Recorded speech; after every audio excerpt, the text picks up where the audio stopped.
কিংবদন্তি বড়নায়িকা সুচিত্রা সেনের সংগ্রহশালা। এটা যদি আমরা একটু সবাইকে দেখাই, খোলা আছে, দেখতে যাওয়া যাবে না ভাই একটু দেখার জন্য। আচ্ছা, মহানায়িকা সুচিত্রা সেন তার আদি নিবাসটা যেটা আমরা একটু আগে দেখালাম, যে ওইটা হলো তার আদি নিবাস, তার বাড়িটা। এটা হলো সংগ্রহশালা। এখানে জেলা প্রশাসন, পাবনার জেলা প্রশাসনের আন্ডারে এই সংগ্রহশালাটা। স্মৃতি তার এখানে রাখা হয়েছে, তার জন্ম এবং মৃত্যু নিয়ে। তার জন্ম 1931 সালে, মৃত্যু 2014 সালে। এটা নিয়ে তার একটা আবহ তৈরি করা হয়েছে, তার একটা স্মৃতি বিজড়িত। এটা ছাড়া আমরা একটু ভিতরের দিকে যাই। এটা সবকিছু মিলে এটা আমরা যদি একটু প্রবেশ করি ভিতরে, সুচিত্রা সেনের তার বিভিন্ন সময়ের যে ছবিগুলো, তার শেষ কোথায় ছবির মাধ্যমে তার যে ছবির যাত্রাটা শুরু হয়েছে 1952 সালে, শেষ কোথায় ছবির মাধ্যমে তার চলচ্চিত্রে যাত্রা শুরু হয়। এবং উনি উত্তম কুমারের বিপরীতে 74 ছবিতে অভিনয় করেন। বিভিন্ন সময় যে ছবিগুলো তার, যদি আমি চারপাশে দেখি, তার বিভিন্ন ছবিগুলো, তার বিভিন্ন সময়ের যে তার মেকআপ ছিল, তার বিভিন্ন সময়ের যে আবহাওয়াগুলো ছিল, সেগুলোই এখানে ফুটিয়ে তুলে ধরা হয়েছে।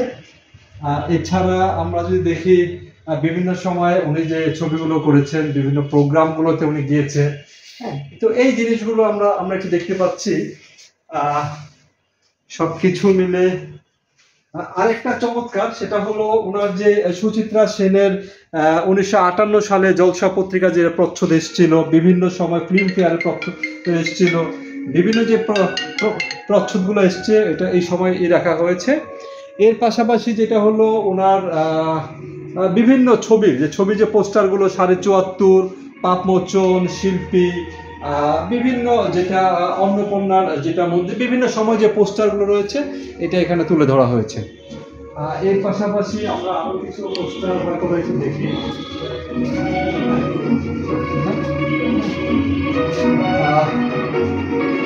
এটা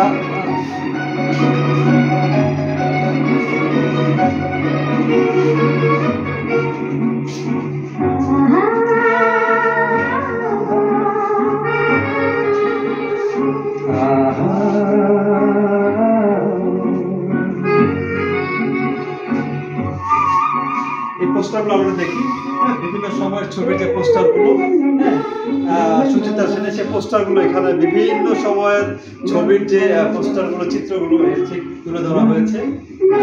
বিভিন্ন ছবি নিয়েগুলো এখানে ধরা হয়েছে। আমরা এই গানটা একটু দেখি। এই গানের সাথে আমরা সবাই একটু পরিচিত। যদি না শেষ হয় তবে কেমন তুমি বলো তো, এই পথ যদি না শেষ হয় তবে কেমন হতো তুমি বলো তো, যদি পৃথিবীটা স্বপ্নের দেশ হয় তবে কেমন হতো তুমি বলো তো। আচ্ছা, আমরা আরেকটু দেখাই।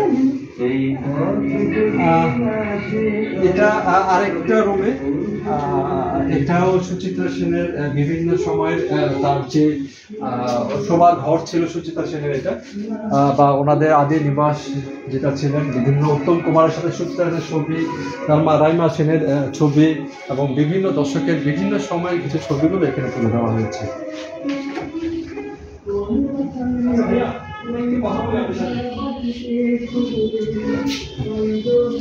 আপনি এখানে আছেন কতদিন যাবত? একটু কথা বলে আপনার সাথে। এখানে আছেন কতদিন যাবত? এখানে 6 বছর। আচ্ছা আচ্ছা, এটা মানে ওভারঅল আপনিই তো দেখভাল করেন নাকি? আচ্ছা, প্রতিদিন কেমন দর্শনার্থী আসে? হ্যাঁ, মোটামুটি আছে, ছুটির দিনে একটু বেশি আসে। আচ্ছা আচ্ছা আচ্ছা।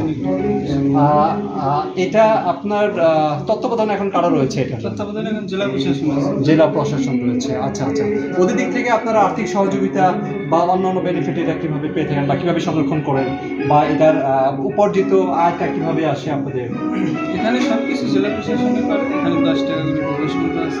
আচ্ছা আচ্ছা আচ্ছা আচ্ছা আচ্ছা।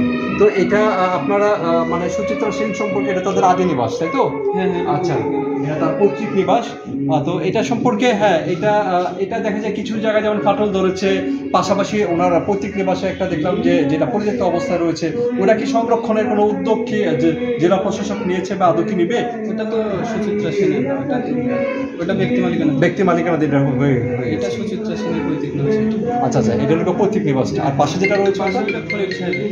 আচ্ছা আচ্ছা আচ্ছা আচ্ছা আচ্ছা আচ্ছা আচ্ছা আচ্ছা, মামলাটা চলতেছে। ওইটা নিয়ে মামলা চলতেছে। আচ্ছা আচ্ছা আচ্ছা আচ্ছা। আর এই বাড়িগুলোতে এগুলোতে রান্নাঘর ছিল। এটা ওনাদের ছিল রান্নাঘর। কথা আমরা একটু আমরা যদি আরেকটু দেখাই। ওয়ালাইকুম আসসালাম। এবং আমি তো একটু ঢাকার বাইরে আছি ভাই। হ্যাঁ, একটু রান্নাঘরটা দেখাই। আচ্ছা, এটা ছিল তার রান্নাঘর। আমি একটা মিনিট জাস্ট। এটা রান্নাঘর, এবং এই রান্নাঘরের এটা শোবার ঘর, রান্নাঘর, ওয়াশরুম, মানে সব পুরো মাঝখানে এই জায়গাটা, এটা সব মিলিয়ে চমৎকার চমৎকার।